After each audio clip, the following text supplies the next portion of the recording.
I liked that game last night. Did you like that game last night?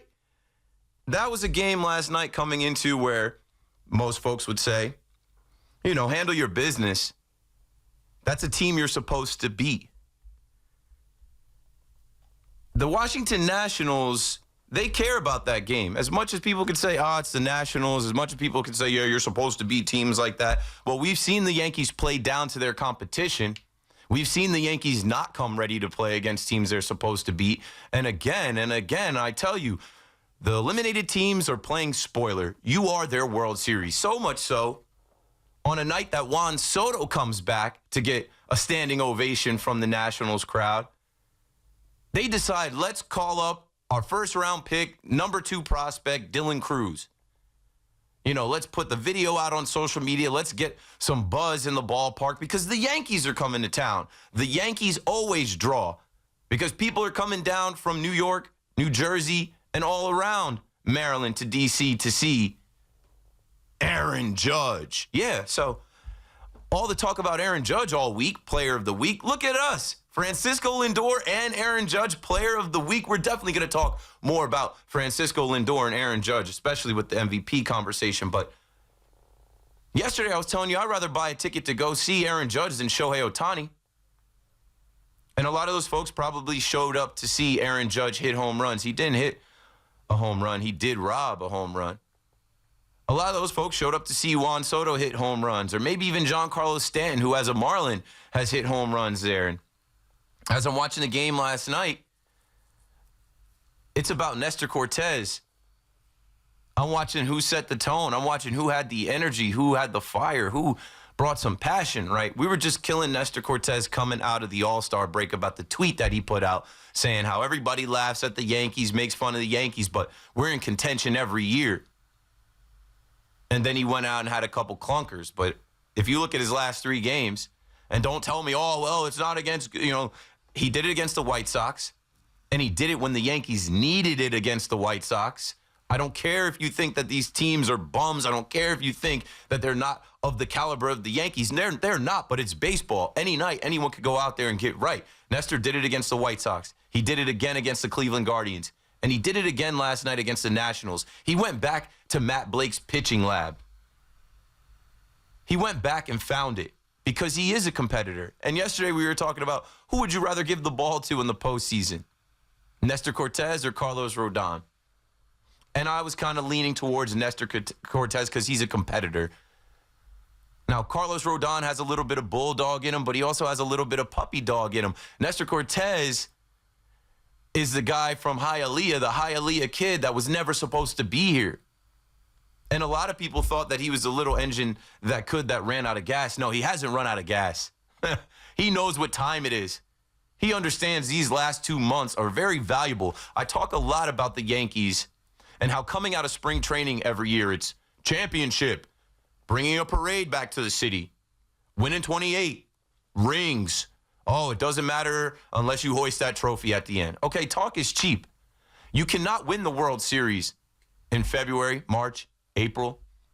You can't win it in September either, but what you're seeing is the Yankees build towards being postseason ready. 888-808-1019. What you're seeing is them building and rounding into being a champion.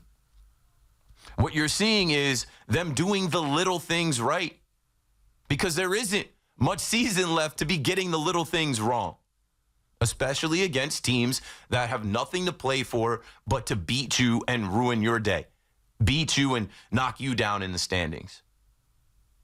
Juan Soto's return, Dylan Cruz debut, the Aaron Judge home run tour. But you know who started off the home runs yesterday? Gleyber Torres. He's on his farewell tour. I said these are the last days of Gleyber Torres. Yesterday I told you how great would it be for Gleyber Torres to have his best 2 months of his Yankee career.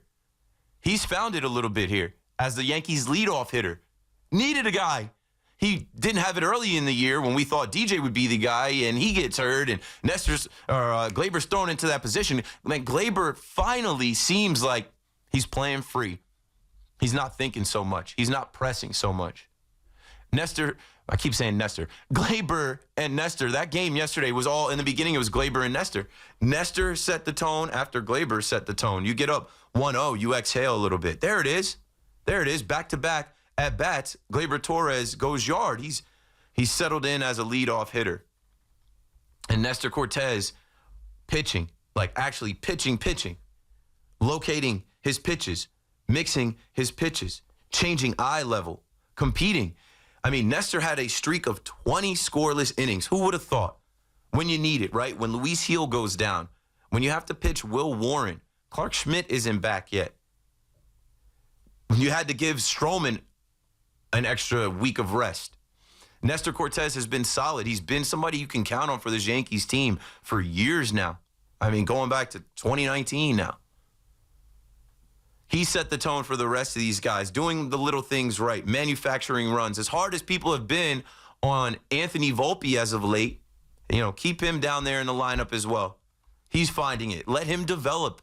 He's a young guy. And I know that's not an excuse because we have guys like Bobby Witt Jr. and Gunnar Henderson who are young guys and a bunch of other young guys across the league that are star players. But everybody's not the same. C.J. Abrams over on the other side for the Washington Nationals. They graduated the same year. He was an all-star this year. Played with Anthony Volpi on Team USA. I was listening to Susan and Ricky Ricardo last night, Susan, with that little nugget. But yeah, Volpi gets on. Volpi had a night. And they manufacture runs with situational hitting. I mean, Volpi gets on and he gets on second. He's automatic to steal third. And then DJ comes up, and you know what? We're not looking for much from DJ. We're not expecting DJ to drive the ball. We're not expecting DJ to have competitive at-bats. But you know what? The machine can compute. Beep, boop, beep, boop, beep. I have a runner on third. I got to elevate this ball. How many outs are there? This is a sac fly. Sac fly is underrated. Shout out to Joe's McFly. That was his quote. The sac fly is underrated. Yeah, I'll take it every single time. The Yankees don't have to bludgeon everybody. They don't have to hit back-to-back-to-back home runs. They don't have to score 7, 8 runs. They need to just be solid all around. And Jazz Chisholm at third base coming back from his injury, he hasn't been so solid.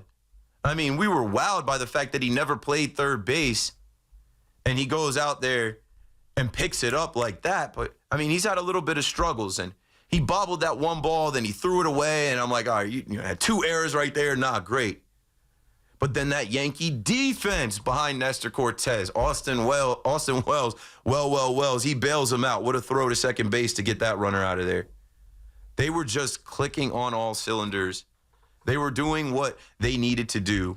This is what a championship team needs to do.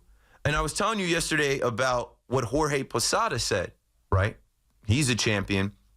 Hoff, I don't know if you have the clip that I texted you. We'll play it at some point. With Jorge Posada. But Jorge Posada was talking about what he'd like to see from this team. He said he watches a lot of their games. They're a little tight. They need to have a little more attitude, a little more want to, a little more fight in them. And I saw that last night with a guy like Alex Verdugo running into the wall. That looked like it hurt. And I was listening to it on the radio, and then I had to get it on the TV to see because they kept saying, oh, he's down. He's not walking right. The trainers are out there. Honestly, my first thought was if Verdugo is hurt, the Dominguez send-up is the next move. But I obviously don't root for anybody to get hurt. He champed it out. And Verdugo had a 3-hit night. That's the want to. That's the attitude. You're not taking me out of the game. I'm not looking to come out of the game. I'm looking to compete. I'm looking to battle. I'm looking to make the most out of my time in pinstripes or road grays being a New York Yankee because this is not forever and time is expiring. 888-808-1019. If I've left something out before I finish this open, Yankee fans call me up and point out something. I know you want to talk about the Aaron Judge catch. We'll get there. Anthony Volpi sliding into second. I thought there was another injury scare with that. Can't have that young man down. He's a winning player defensively with his glove, making plays. And then now finding it at the plate, hustling, speed kills. He's able to score on sac flies. Aaron Judge, ridiculous, incredible, a mutant, an X-Men, the Judgernaut, all rise for the greatest of all time. Yeah, I'm already putting that out there. I mean, this guy is incredible. I just have to give him credit and props. Like I said yesterday, nobody's asking about his toe. Nobody's asking if he's hurt. Nobody's asking about wear and tear playing center field every day. And folks will tell you, oh, Bobby Witt Jr. is in the conversation with Aaron Judge for MVP because he plays shortstop. Well, yeah, he covers the ground between second and third. Judge is patrolling center field in a place like Nationals Park where he didn't make one catch. He made 2 catches, but the second catch is just erasing the other one that he made on the warning track. In that game, Andres Champaro, former Yankee farmhand, a guy we've seen in spring training, he must have had enough at-bats in spring training against Nestor Cortez. He was on Nestor yesterday. I mean, we're up 2-0 at that point, and he smacks that ball. And whether you think it was going out or not, there's one center fielder that's 6'7", that is agile enough, athletic enough to go get that ball off the top of that fence like that. Have the presence of mind to show that he caught it, right? And I'm in here watching Yankee Encore. Andres Champaro is up right now. He had a double in the second inning. Here's his second at bat in the top of the fourth against Nestor Cortez. We'll get to that in a minute because I love when he stayed in to face him a third time. But Judge is a baseball guy. He's a baseball mind. He's just a different level of player. You can't say he doesn't play defense because he moved from right field to center field. And when he tracked that ball down, caught it at the top of the wall, the picture's amazing. There's a fan whose hands are like cupped there, like he was going to try and Jeffrey Mayer that thing. Nope. All rise. He rose up, jump man, Jordan Brand Judge, to catch that ball, show the umpire I got it, have the presence of mind to look and see where the runner is, throw that ball in, doubled him up.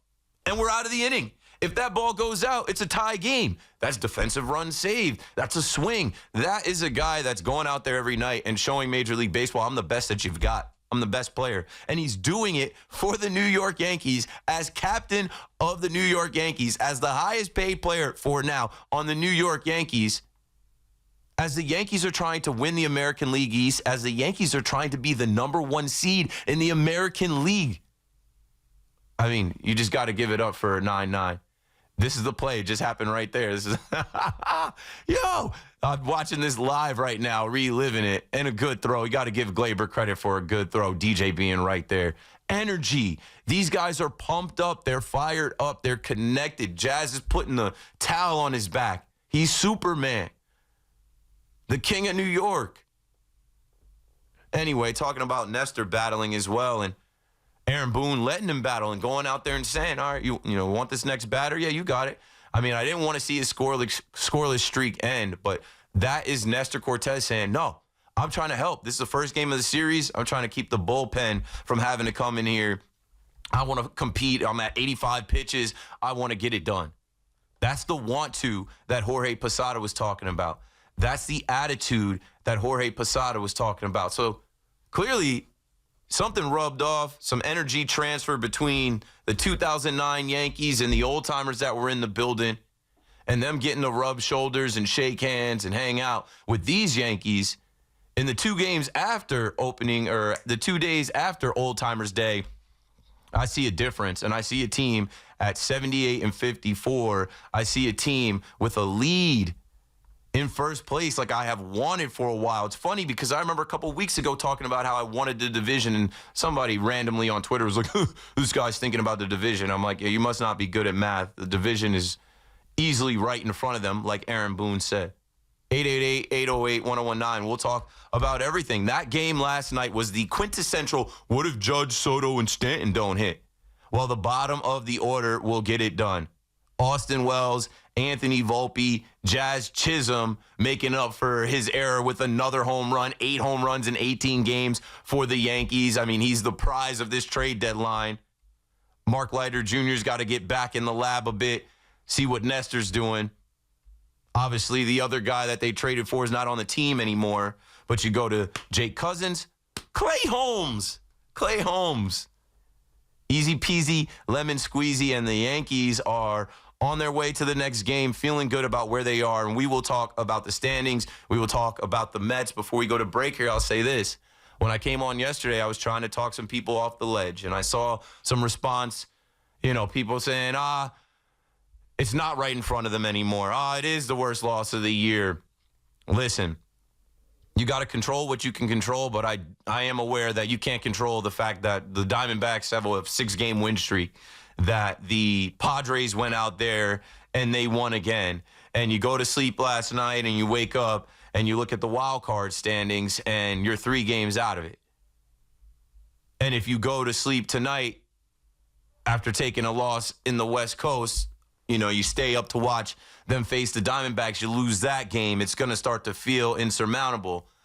It's going to go from being right in front of you to feeling like it's floating and slipping away. We'll talk about it a little bit more. I do think it's a special season for the Mets. I had pushback on that. Oh, it's not a special season. What's special about it? They're 5 games over 500. I mean, all of the outside factors from Grimace and OMG and Glizzy Izzy and the Rally Pimp and whatever else you want to throw in there. But the career years you're getting from certain players, the fact that you had a ridiculous June to climb out of the hole that you dug yourself in, the fact that you swept the Yankees 4-0 this year. What if the Yankees go on to win the World Series this year and you swept them 4-0? It'll mean something to you. So I do hope that the Mets are able to see this through and be a postseason team this year. 888-808-1019.